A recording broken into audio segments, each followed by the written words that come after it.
In this video, I'm going to show you how to pay on JoyaGoo.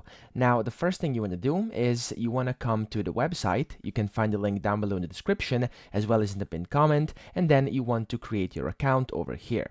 Now, once you have an account with JoyaGoo, as you can see if you go to the bottom, you can pay with either Alipay, you can pay with Visa, with MasterCard, or a bunch of different options, okay? So, there's actually two ways of paying. Now, the first one and the most straightforward way is to just, of course, find an item and put it inside your cart. And then whenever you are ready to submit an order, you simply want to check it, click on Submit Order.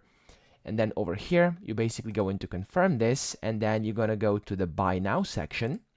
And whenever you go to the Buy Now section over here, you're going to be able to see you can just add your cart, pay with Alipay, Skrill, Pix, or Google Pay. So as you can see over here, you can just select one of these options, and you can just add in your payment details and pay via that. Or you can of course see more payment methods as well, which are Blick, Ideal, and My Bank.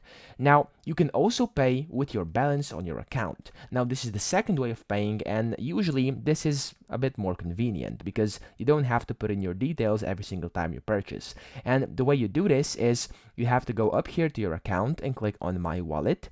And here you just want to click on Top Up. And then here you want to select how much you'd like to top up. So for example, let's say 100. And then you want to click on Submit over here.